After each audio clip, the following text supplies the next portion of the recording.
আসসালামু আলাইকুম viewers, welcome to my channel টাটকা রেসিপি বাই মাহমুদা।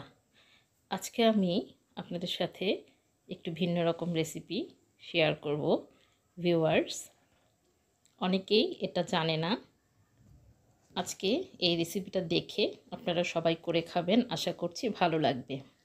ভিউয়ার্স, আমি ছাদে সিম গাছ লাগিয়েছিলাম, ওখান থেকেই আমি কচি পাতাগুলো ছিঁড়ে নিচ্ছি। ভিউয়ার্স, আমরা একবার সিম খেয়েছি, পরবর্তীতে আবার হয়েছে।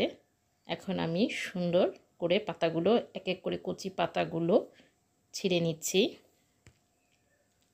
আশা করছি আমি যেভাবে তৈরি করব এভাবে তৈরি করে আপনারা একবার হলেও খেয়ে দেখবেন, আর আমার এখানে কমেন্ট করে জানাবেন যে কেমন হয়েছে।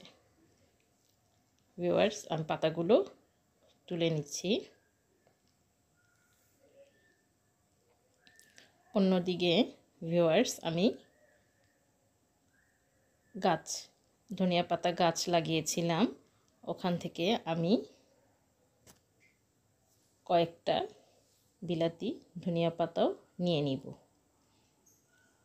ধনিয়া পাতাটা দিলে রেসিপিটা স্বাদ হবে। একত্রে অনেকগুলো তুলে নিয়ে আমি চলে যাব। ভিউয়ার্স, এখন আমি এগুলোকে একটি ঝাঁপিতে করে সুন্দর করে ধুয়ে নিচ্ছি যাতে বালু টালু না থাকে। এখন আমি এটা কড়াইয়ের মধ্যে দিয়ে দিলাম। সামান্য কিছু লবণ দিয়ে আমি পাতাটাকে ঢেকে দিব। ভিউয়ার্স, এখন এটা অনেকটাই মজে গেছে। এটাকে ভালো করে সিদ্ধ হওয়া পর্যন্ত অপেক্ষা করছি। এখন আমি এর মধ্যে দিয়ে দিচ্ছি সামান্য রান্নার তেল, আর এটাকে উল্টে পাল্টে ভেজে নিব। হয়ে গেছে ভিউয়ার্স, আমি একটি বাটিতে ঢেলে নিচ্ছি। এখন কড়াইতে আমি রান্নার তেল দিয়ে দিচ্ছি দুটো পেঁয়াজ কাটা, দিয়ে দিব কয়েক টুকরা রসুন। ভিউয়ার্স, এখন আমি এটাকে নেড়ে চেড়ে ভেজে নিব লাল করে। এখন এর সাথে আমি ঝালের জন্য কাঁচামরিচ দিয়ে দিচ্ছি। সব উপকরণগুলো আমি সুন্দর করে লাল করে ভেজে নেব। অনেকটা ভাজা হয়ে আসলে এর মধ্যে সামান্য গুঁড়া চিংড়ি মাছ আপনারা চাইলে নাও দিতে পারেন, আমি দিয়েছি। এখন সুন্দর করে ভেজে লাল লাল করে আমি নামিয়ে নিব।